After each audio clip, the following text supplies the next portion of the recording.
Assalamualaikum warahmatullahi wabarakatuh. Kembali lagi di channel Berita Mistis. Untuk kisah kali ini masih melanjutkan dari kisah yang sebelumnya, yaitu sebuah kisah yang berjudul Kuyang Kalimantan. Sebuah kisah yang diambil dari Facebook, dari tulisannya akun Facebook yang bernama Indah Juwita. Sebelum kita masuk ke ceritanya, tekan dulu tombol like video ini dan jangan lupa tekan juga tombol subscribe channel ini dan nyalakan juga lonceng notifikasinya agar tidak ketinggalan cerita-cerita baru dari channel ini. Dan bagi teman-teman yang ingin membaca langsung ceritanya, nanti silahkan saja kunjungi linknya yang nanti akan saya sertakan di kolom deskripsi. Dan seperti apa untuk kelanjutan kisah ini? Langsung saja kita simak berikut ini.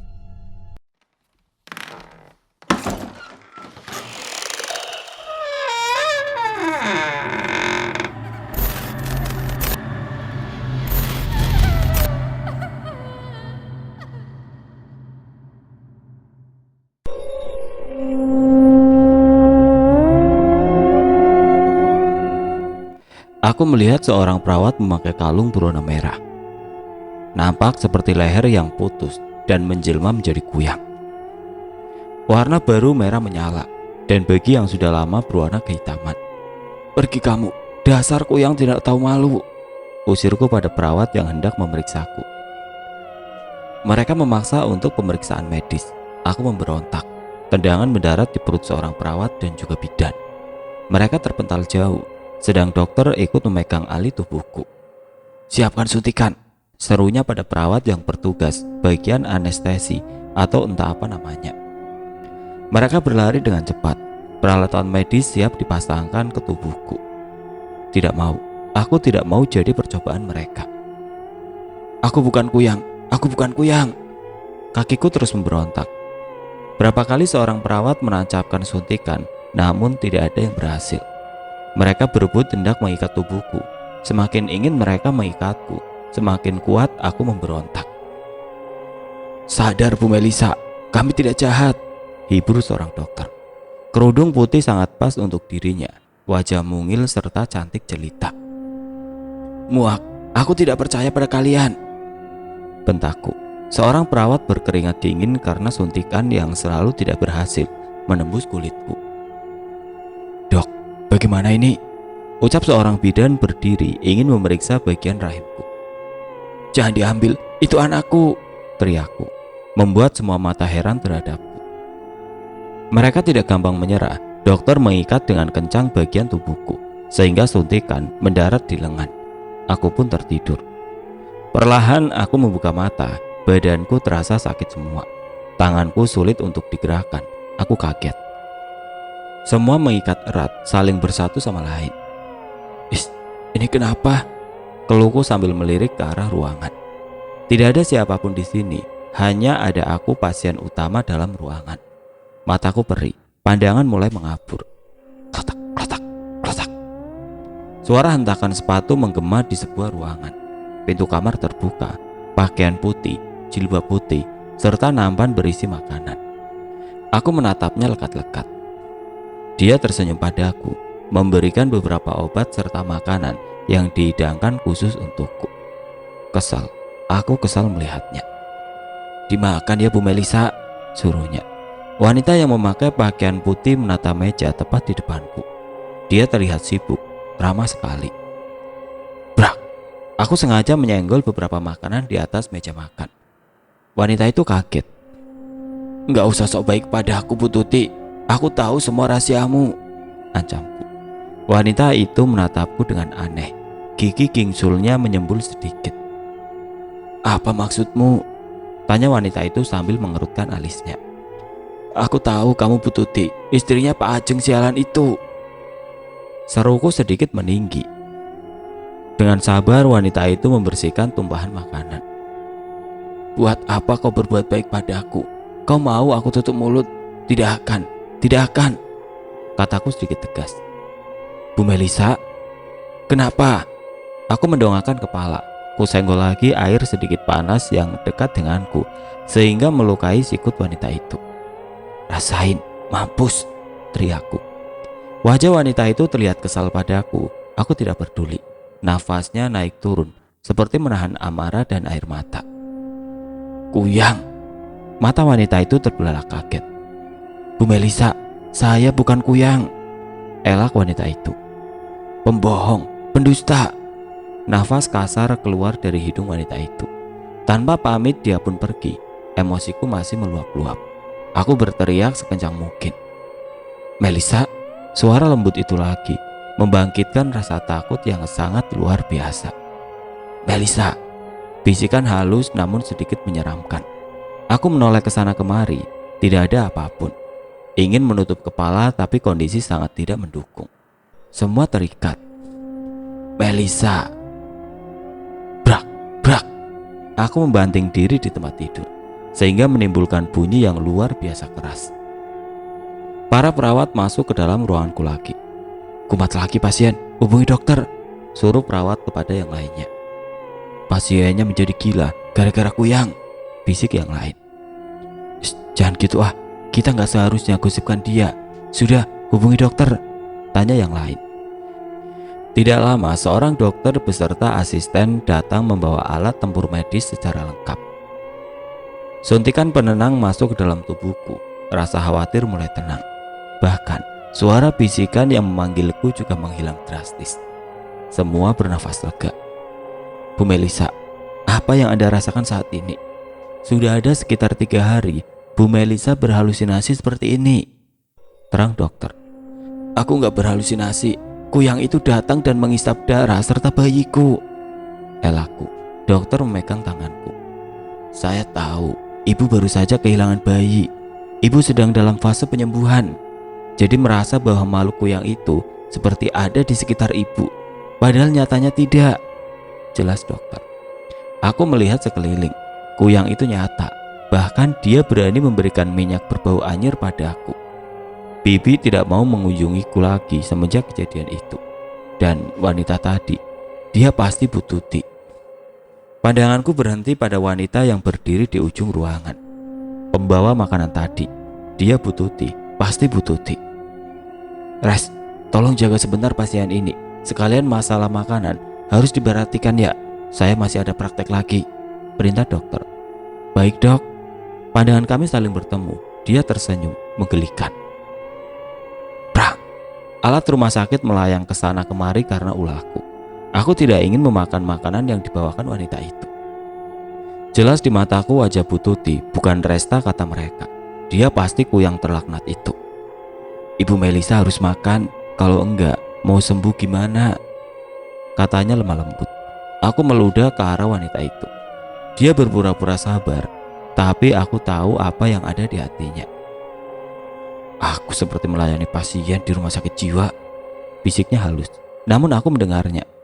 Saya bukan pasien sakit jiwa. Tapi ibu seperti pasien yang sudah gak waras. Tolonglah bu, jangan kaitkan kami dengan makhluk kuyang itu. Serunya sedikit nada tinggi. Kuyang itu memang ada. Iya kami percaya, tapi kami bukan kuyang, belanya. Ruangan ini semakin tidak karuan semenjak aku sering mengamuk. Entah siapa yang bantu bayarkan biaya rumah sakit plus kerusakan. TV, lemari, sofa, entah bagaimana bisa menjadi rusak seperti itu. Mataku terasa berat dan mengantuk. Sudah beberapa hari aku tertidur. Ikatan juga sudah mulai dilepas sedikit-sedikit. Mereka membujuk agar mau makan. Aku coba makan bubur. Enak, karena aku memang mulai lapar. Darah keguguran masih tersisa sedikit serta bagian sensitif masih agak ngilu. Baru saja aku mencoba memaafkan keadaan. Namun orang itu datang. Seseorang yang aku tidak ingin kehadiran muncul. Wajah cantik dan mempesona, tapi aku jijik terhadapnya. Assalamualaikum Wanita itu duduk dekat ranjangku. Ngapain kamu? Pergi sana, usirku. Saya kesini niat baik loh terangnya. Parfum lagi. Aku muak melihatnya. Makanan yang terhidang juga membuatku mual. Apa yang kamu isi dengan barang itu? Bentakku. Telunjuk wanita itu menyentuh bibirku. Tidak ada yang percaya dengan perkataanmu, meskipun keluargamu sendiri, timpalnya. Badanku berat, rasanya ingin menjambak keras wanita menjijikan itu. Aku seperti ini bukan kemauanku, Tapi aku juga nggak mau kalau situasi menjadi merugikan. Makanya perlahan ku buat semua percaya dengan perkataanku, bukan orang lain. Bu Tuti mendekat. Pak Ajeng masuk ke dalam ruangan, membawakan beberapa lembar uang. Wangi sekali. Dari sekian meter tercium aroma parfumnya. Nafasku sesak, jantung juga berdegup kencang tidak karuan. Pikiranku kacau. Pak Ajeng melambai-lambaikan tangannya, semakin membuat amarahku memuncak. Bisnis parfum. Bu Tuti membuka tas berisi botol parfum yang banyak sekali. Sudah banyak yang menantikan ini. Paling laku parfum ini, kata Bu Tuti sambil mengeluarkan satu botol parfum yang berisi bulu bergerak-gerak. Itu bulu berindu kan? Buat apa? Bu Tuti tertawa keras. Matanya melihat ke arahku sambil mengejek. Kamu gak tahu, ini sangat dicari. Bulu ini bikin semua perkataanku jadi benar, sekalipun bohong. Ini ilmu pengasihan milik orang Kalimantan.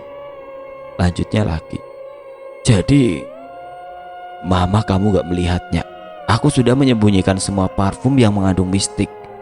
Yang dibayangkan mama kamu hanya sebatas parfum biasa. Jelasnya. Dasar laknat, gak punya hati. Berapa banyak sudah bayi yang kamu makan? Makhluk gak ada akhlak, umpatku. Melisa, biar gimana pun, saya juga masih sayang sama istri tercinta. Saya tahu dia bukan manusia biasa, tapi tidak membuat cintaku meredup karenanya. Pak Ajeng merangkul pundak Bu Tuti, kemudian mengecup mesra pipi kanannya. Aku jijik melihat pemandangan ini. Entah apa yang diperbuat Bu Tuti pada suaminya, sehingga apapun yang dikatakan wanita itu, semua menjadi kenyataan. Wanita iblis yang menjelma menjadi manusia. Aku mulai bosan berada di rumah sakit. Para perawat serta dokter sering mengunjungiku untuk melihat kondisi sekarang. Sudah sedikit lebih baik, ucapnya. Para perawat memberikan hasil periksa kepada seorang dokter senior. Masa nifasku sudah selesai. Karena hukum seorang wanita keguguran ataupun kuret, darah yang keluar dihukumi nifas. Aku mulai sholat dan menjalankan beberapa ibadah yang lainnya, terutama mengaji. Al-Fatihah pertama kukhususkan untuk Allah, kemudian Nabi Muhammad SAW, kedua orang tua, suami, anak, dan orang terdekatku. Setiap kali aku mengirim doa untuk mereka, air mata menetes dengan deras. Sesak sekali rasanya dada ini. Tidak ada gunanya kamu menangis, hanya buang-buang energi saja, kata seseorang yang sangat aku benci, Bu Tuti. Ibu tidak perlu datang kemari, aku tidak membutuhkannya, seruku. Kenapa kamu jadi sensitif seperti itu? Aku masih baik loh. Tidak memakan dirimu yang sok ngeyelan. Bu Tuti duduk di dekatku. Pak Ajeng masuk membawa buah tangan, seperti biasa. Brak. Aku mendorong beberapa bawaan milik Pak Ajeng. Mata Bu Tuti melotot. Kamu? Bu Tuti menunjuk ke arahku, matanya merah. Aku tidak peduli, hanya kepada Allah tempatku mengadu. Aku membaca ayat suci Al-Quran dengan tartil. Terbayang semua wajah orang yang aku sayang. Pak Ajeng teriak, Bu Tuti memegang kepalanya. Aku benar-benar tidak peduli dengan mereka. Berhenti! Bu Tuti semakin kesakitan dengan bacaan ayat suci Al-Quran ini. Membuat semangat dalam diri menjadi membara bagai api yang tersiram bahan bakar. Pak Ajeng terduduk sembari memeluk badannya yang ringkih. Aku membaca ayat suci tanpa ada rasa goyah. Semakin rindu terhadap lantunan ayat suci ini. Suaraku memang tidak indah, namun ketika aku membaca ayat suci ini, hatiku seperti merasakan sakit karena luka yang begitu dalam. Luka karena aku melupakan, ya begitu lama. Kurang ajar kamu Melisa, umpat Bu Tuti. Sekilas aku melihat bayangan hitam dari dalam tas miliknya. Hawa yang hitam terdapat pada Pak Ajeng. Bu Tuti kepanasan. Jilbab besar miliknya terlepas sehingga nampak jelas bagian leher. Putaran hitam. Tidak salah, dia seorang kuyang yang selama ini aku curigai. Tidak ingin berhenti membaca, aku mendekati mereka sambil berulang-ulang membaca ayat suci ini. Stop me, kenapa kamu bisa menjadi seperti ini? Bu Tuti menggelinjang seperti cacing kepanasan. Aku semakin puas melihatnya. Ini hadiah untukmu Bu Tuti. makhluk jadi-jadian, tegasku. Kamu dendam? Tidak, melainkan gergetan sama orang macam ibu, kataku dengan nada yang tinggi. Aku baru menyadari ayat suci itu akan mempan ketika semua tajwid dibaca dengan jelas. Mahrojnya yang tidak berubah, serta tartil tidak terburu-buru. Katakan padaku, apa yang kalian lakukan terhadap mamaku, sehingga tidak pernah percaya bahwa kau jelas-jelas makhluk jadi-jadian, yaitu Kuyang? Tanyaku kepada Bu Tuti. Bu Tuti menatap ke arahku, matanya merah. Wajah cantik berubah seperti seorang nenek. Kulit keriput serta bau yang lumayan aneh dari tubuh wanita itu. Cepat katakan, suruhku setengah berteriak. Bu Tuti terkesiap. Pak Ajeng masih memegang badannya. Aku menatap dengan penuh kekesalan dan juga kebencian memuncak. Bukan cuma mama kamu, Mei, tapi warga kampung juga sama nasibnya seperti itu, jelas Bu Tuti. Jangan bilang bisnis ibu. Bu Tuti tidak menjawab karena lantunan ayat suci berhenti. Wanita itu menerkamku. Taringnya kelihatan jelas sekali.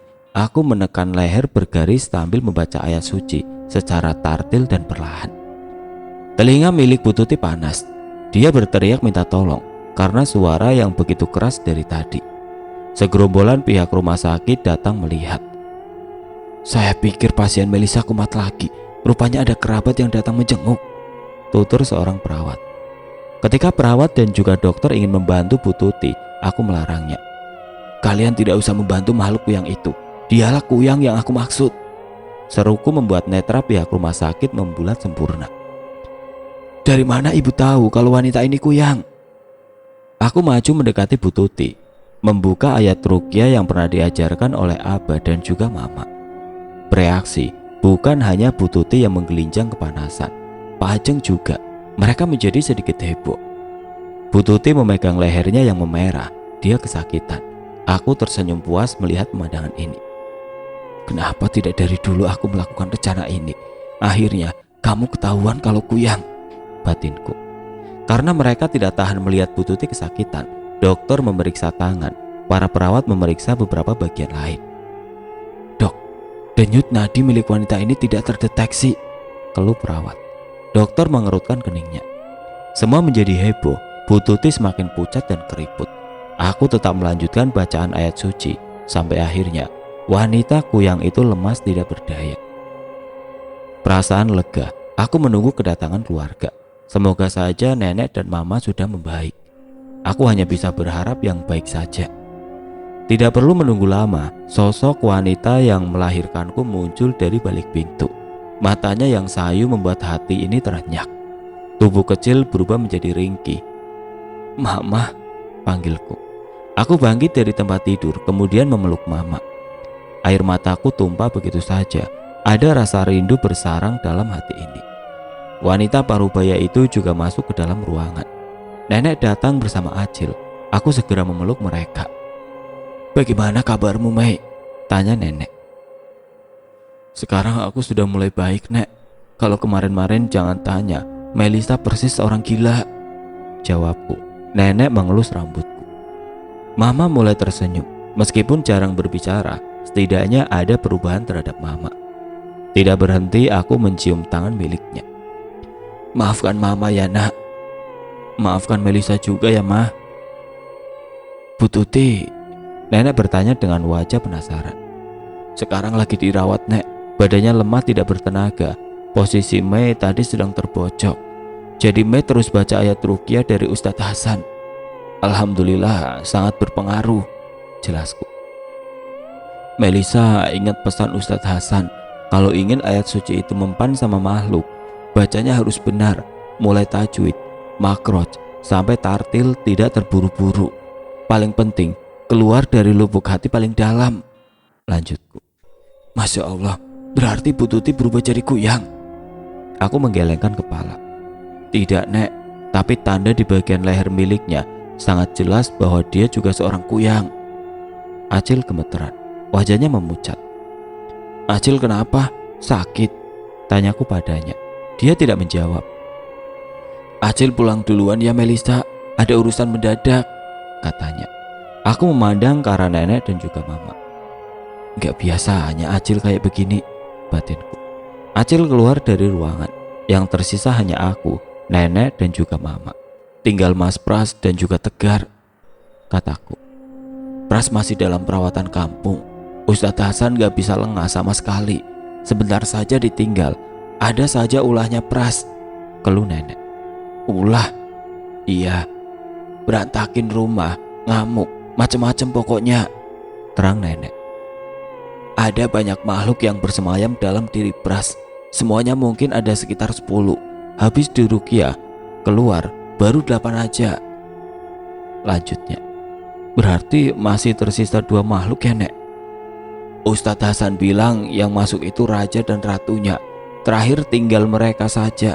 Sulit keluar kecuali dari diri Pras sendiri. Kalau Abah, nenek mengatur nafas perlahan. Abah tidak tahu keberadaannya berada di mana sekarang, pakik nenek. Warga juga sudah mencari kemana-mana, tapi nihil. Di mana Abah? Semoga saja tidak apa-apa. Alhamdulillah, akhirnya aku diperbolehkan pulang oleh pihak rumah sakit. Mama juga sudah lebih mendingan kalau diajak bicara. Tidak sia-sia aku membuat air amalan untuk mama. Nenek juga mulai membaik, meskipun darah tinggi masih sering kumat. Tapi masih bisa diatasi. Acil Ratna ikut mengantarkan kami. Aku kangen sama Mas Pras, kataku tiba-tiba. Semua mengarahkan pandangannya kepadaku. Sabar ya, semoga Pras bisa sadar juga, hibur nenek. Aku menyisakan sedikit air amalan untuk Mas Pras. Senyum mengembang di bibirku. Melisa, apa kamu sudah tahu kalau anaknya Acil Ratna mau menikah? Tanya Acil Ratna. Rani, dia mau nikah sama siapa?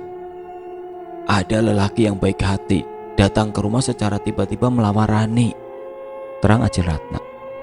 Setelah keributan kejadian kemarin, lelaki itu datang menghibur Rani, lanjutnya. Apa Acil sudah mencari tahu pribadi orang itu? Nyari laki-laki baik sekarang itu susah, Cil.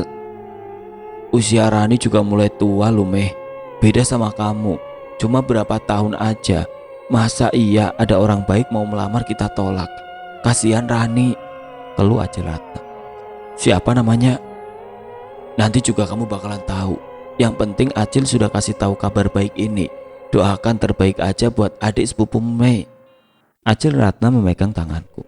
Ada rasa bahagia terlihat jelas dari wajah cantik miliknya. Aku ikut tersenyum.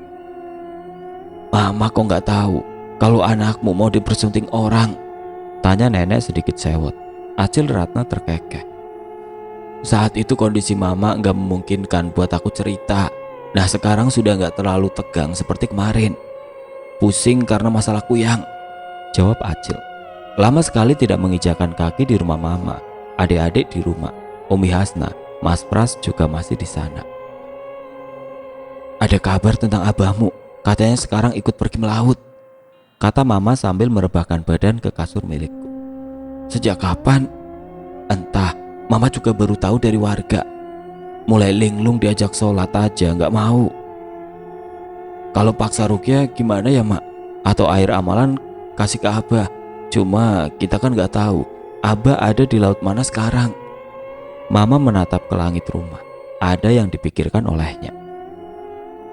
Masih nggak percaya kalau Bu Tuti sama suaminya kayak gitu, Meh. Kok bisa mama sama sekali nggak sadar kalau mereka itu pakai ilmu hitam? Keluh mama. Karena mama sudah terkena sihir oleh mereka. Mama sendiri kan bilang sama Melisa kalau pemberian makanan dari siapapun jangan langsung dimakan ataupun diminum, apalagi sama orang yang gak begitu dekat sama kita. Mama mengangguk, tangannya melipat ke arah dada. Nenek ikut nimbrung. Acil Ratna membawakan minuman untuk kami. Rani besok kemari, insya Allah menginap. Mungkin sekalian memperkenalkan siapa calonnya, kata Acil Ratna. Aku mengambil minuman yang dibawa Acil Ratna. Teh Rosella. Warnanya merah merona. Kalau bunga baru dipetik kemudian direbus, rasanya asam segar. Biasa Acil Ratna dan nenek tambahkan gula putih atau madu agar rasanya tidak begitu asam. Manfaatnya banyak sekali. Aku dan mama menanam bunga Rosella di belakang rumah. Bunga itu tumbuh subur. Aku masih penasaran siapa calonnya Rani.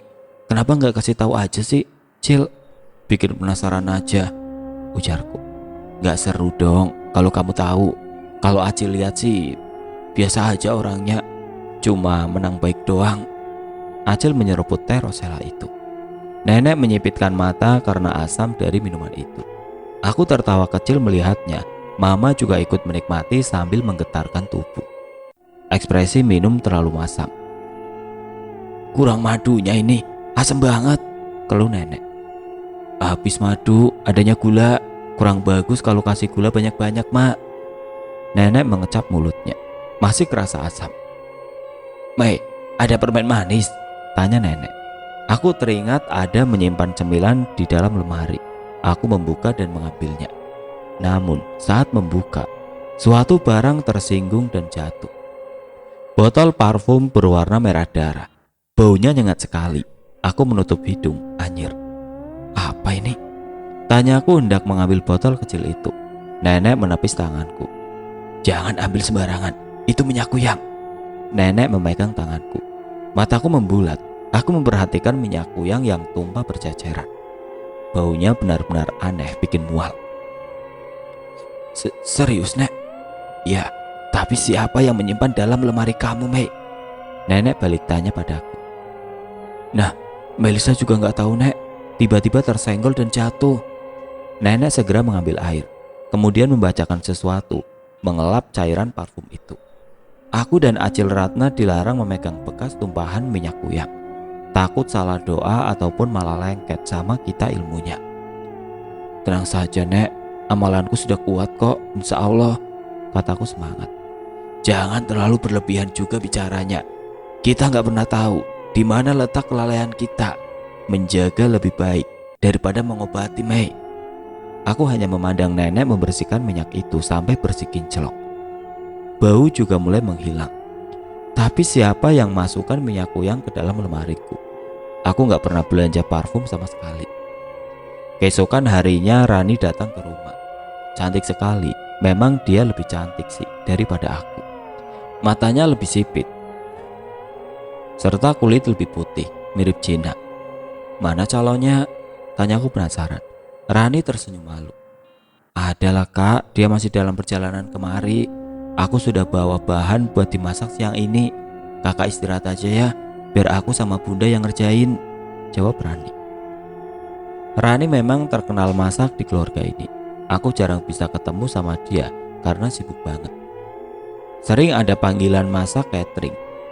Waktu heboh sama kuyang pun dia nggak begitu heboh karena sudah terbiasa. Berapa diminta jujurannya, Rani? Tanyaku menyenggol lengan milik Rani. Nggak memberatkan kok. Dia juga sudah sering menikah, tapi nggak ada yang cocok. Semoga saja sama aku langgeng, jawabnya. Duda. Iya, kebanyakan istrinya yang ninggalin dia. Padahal baik banget loh. Belum apa-apa aja suka memberi bantuan ke rumah tanpa diminta lagi, pujinya. Kamu kan lagi dipancing sama dia biar masuk perangkap. Biasanya habis nikah baru ketahuan sikap asli laki-laki. Jangan gitu, Kak. Semoga saja dia baik kayak Kak Pras.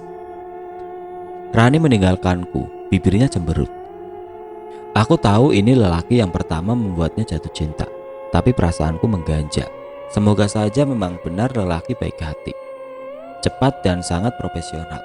Itulah yang menyebabkan Rani sangat sibuk kalau hari biasa. Sering jumpa dengan calonnya ketika tugas catering. Dia juga suka membantu. Waktu itu Rani down ketika tahu aku, mama, nenek jatuh sakit. Keluarga jadi berantakan. Dia merasakan kesedihan mendalam. Akhirnya lelaki itu menghibur kemudian melamar. Rani tidak menolak. Memang sudah lama menunggu pinangan laki-laki. Pernah ada yang datang melamar, namun bukan jodohnya. Akhirnya pernikahan hanya sebuah rencana. Aku melihat ke wajah Rani senyum bahagia. Makanan terhidang rapi di meja makan, serta bau harum yang bikin lapar. Kue-kue juga tersaji dengan cantik. Ada Rani, cepet saja masak makanan mahal kayak gini, goda mama. Rani terkekeh mendengar godaan mama. Nenek dan Acil Ratna bersiap-siap menunggu kedatangan tamu calon menantu. Aku juga bebersih badan. Mama juga tidak kalah repot menyiapkan segala sesuatu. Germobil terdengar dari luar. Nenek membuka pintu rumah, kemudian beberapa keluarga masuk ke dalam rumah. Wanita parubaya serta seorang lelaki yang terlihat seumuran Abah menyapa kami. Laki-laki dan perempuan seperti suami istri juga ikut menyapa. Terakhir, laki-laki calon suami Rani masuk ke dalam rumah. Mataku terbelalak saat tahu siapa dia. Nenek. Mama ikut kaget. Kamu? Oke teman-teman, sampai di sini dulu ceritanya. Nantikan kelanjutan kisah ini di video berikutnya. Agar tidak ketinggalan, klik tombol subscribe channel ini dan nyalakan lonceng notifikasinya.